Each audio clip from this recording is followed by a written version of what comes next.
Guys, today we're going to talk about solving right triangles by using inverse trigonometric functions. So, given the equation sine theta equals x, theta represents an angle measure, which is the input. X represents, in sine, opposite over hypotenuse. In cosine, it would be adjacent over hypotenuse. Tangent would be opposite over adjacent. No matter what this is right here, sine, cosine, or tangent, this x will always be some ratio of sides.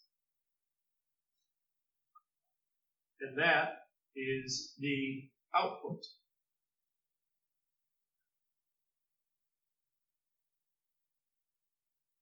When we find an inverse, or when we use an inverse, instead of putting in the input and getting an output, we put in the output, and the inverse gives us the input. So when we use a trigonometric function, or an inverse of a trigonometric function, what we end up getting is going to be the input, or the angle measure. There are a couple different notations for a trigonometric inverse. One looks like this: sine with a -1x, cosine the same way, and tangent. That's one notation for a trigonometric inverse. Another is like this: arc sine x, arc cosine x, and arc tangent x. Both mean the same thing. The second way is just a little bit more formal.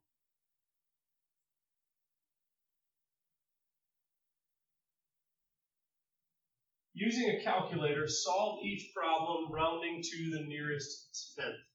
Okay, so we're given lowercase c, so that's side C is 7. Side B is 4.5, and we want to know the measure of angle B. So here I have my angle. This is opposite and hypotenuse, so I'm going to use sine. Sine B equals the opposite, 4.5, over the hypotenuse, 7. The input, the angle measure, is the variable, so I'm going to use an inverse. So B is arc sine, 4.5 over 7. So we've got our calculator ready, and first thing I want to do is check my mode.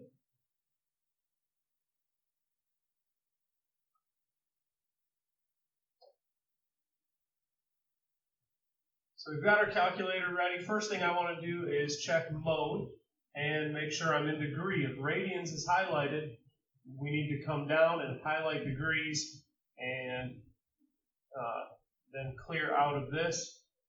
I'm already in degrees, so we're good to go. So here's how I do arc sine 4.5, second sine 4.5 divided by 7,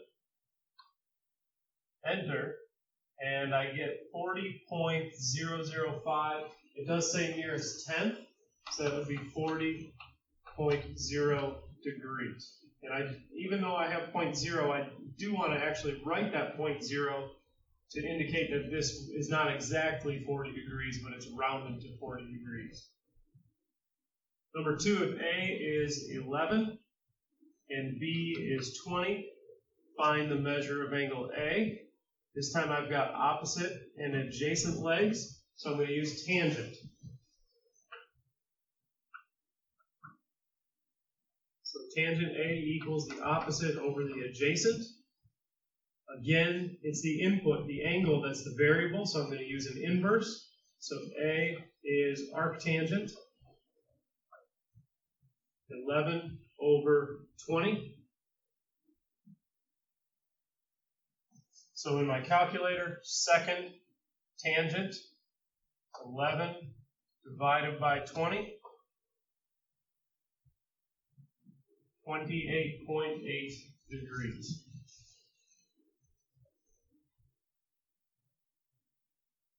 And for number 3, C is 14. A is 10. Find the measure of angle B. So this time I've got the adjacent leg and the hypotenuse. That means we're going to use cosine. So cosine B equals the adjacent 10 over the hypotenuse 14. And once again, it's the angle that is the variable. So B is arc cosine 10 over 14. Second, cosine 10 divided by 14. 44.4 degrees.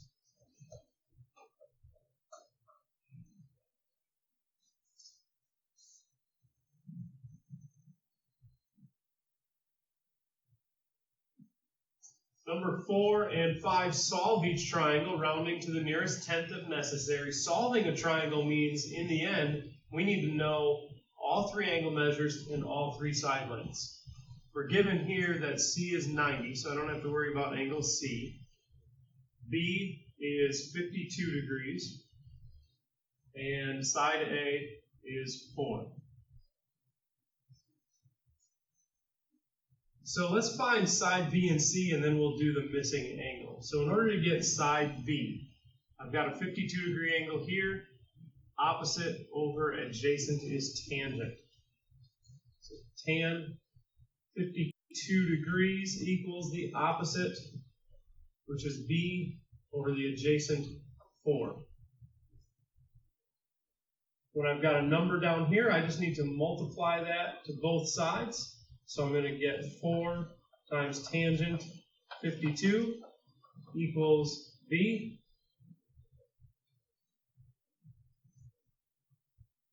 Let's clean that up a little bit.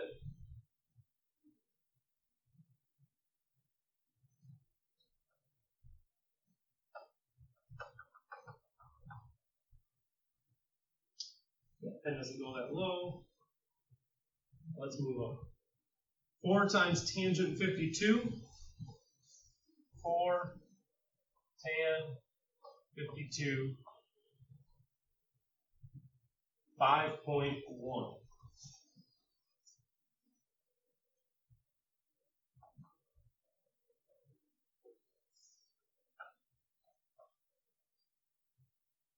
And when I find C, I want to avoid using that 5.1 because it's rounded. So I'm going to use the 52 degrees and the 4, and that would be cosine. Cosine 52 degrees equals adjacent 4 over hypotenuse C. So to get C by itself, I could multiply both sides by C and then divide both sides by cosine 52. What that does in the end is it switches these things diagonally. I can switch diagonally like that anytime I want to. So C is 4 divided by cosine 52. And 4 divided by cosine 52 equals 6.5.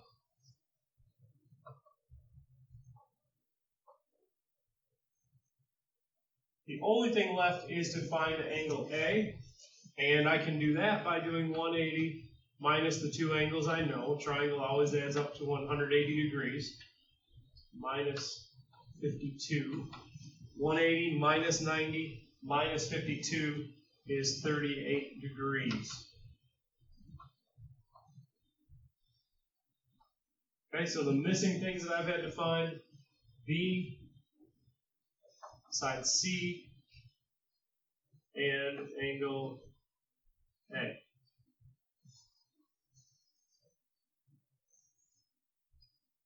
In number 5, angle A is 18 degrees. Side B is 11. Let's do side A first. Opposite over adjacent is cosine.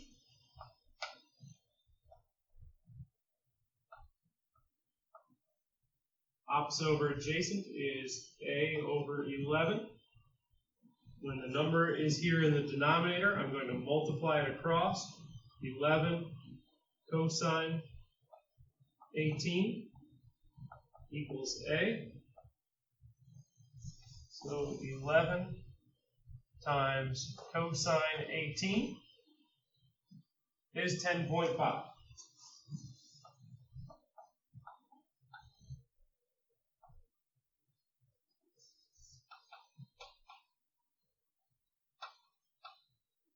Okay, now C, I don't want to use this rounded number. I want to use the exact number. So I'm going to use cosine adjacent over hypotenuse. So cosine 18 equals the adjacent 11 over the hypotenuse C. And anytime I've got my variable in the denominator, I want to switch these and divide. So C equals 11 over cosine 18. 11 divided by cosine 18 equals 11.6.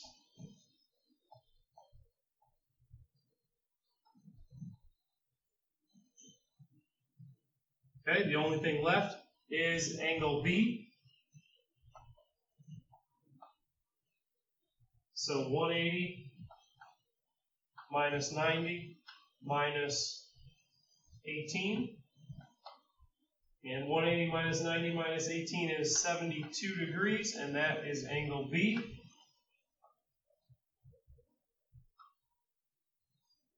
I now have all three sides and all three angle measures on that triangle. All right, we'll end this lesson with a real-world example of using some trigonometry.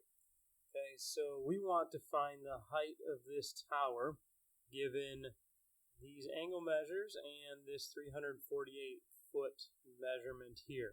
Okay, so to do this, what I'm going to do is continue this horizontal segment all the way out here, and I'm going to look for this length right here. I'll call that X. Okay, so from this angle right here, it is a 10-degree angle. It's negative 10 because it's dropping from here down. It's going in a clockwise direction, but it's still a 10-degree angle. So we're going to use sine. We have the opposite leg and hypotenuse, so we have sine 10 degrees equals the opposite over the hypotenuse. Okay, so that's going to help us find part of the height of the tower. Okay, so my calculator, I'm going to make sure I'm in degree mode. I always want to be in degree mode for doing basic trig functions. Okay, so then I've got sine 10 equals x over 348. This is a time when we would take this number here and multiply it. So x is 348 times sine 10. Okay, so 348 sine 10 is 60.43. Let's just keep 4 decimal places because we're going to use this in further measurements. So we're going to go out 4 decimal places, 60.4296. Okay, so that would be this right here, 60.4296. Okay, now I need to find this up here, but for this triangle, I don't know any lengths. But I could use cosine to find this, still using this bottom triangle. I also could use tangent, but this is rounded. Even though we saved 4 decimal places, it's a rounded number. I'd actually rather not use it. So I'm just going to use this one that I know is exact. Okay, so I've got cosine 10 degrees equals adjacent y over hypotenuse 348. Okay, so again, I can multiply. So I've got 348 cosine 10. So 342.7131.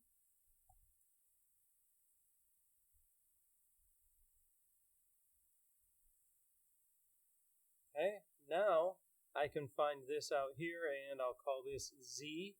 And I can do that with tangent using this 19-degree angle. So tangent 19 degrees equals opposite z over adjacent 342.7131. So here's a time when I had to use a rounded number in further calculations. This is why keeping extra decimal places is a good idea. It helps keep our numbers more accurate. Okay, so I have 342.7131, and I've actually got a more accurate number than even what I have here already in my calculator. So I'm just going to take that answer times tangent 19, and I get z is 118.0056.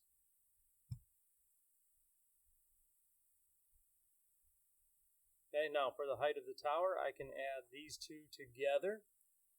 So I get plus 60.4296, 178 points, and we'll just keep 2 decimal places here. So 178.44 feet is the height of the tower.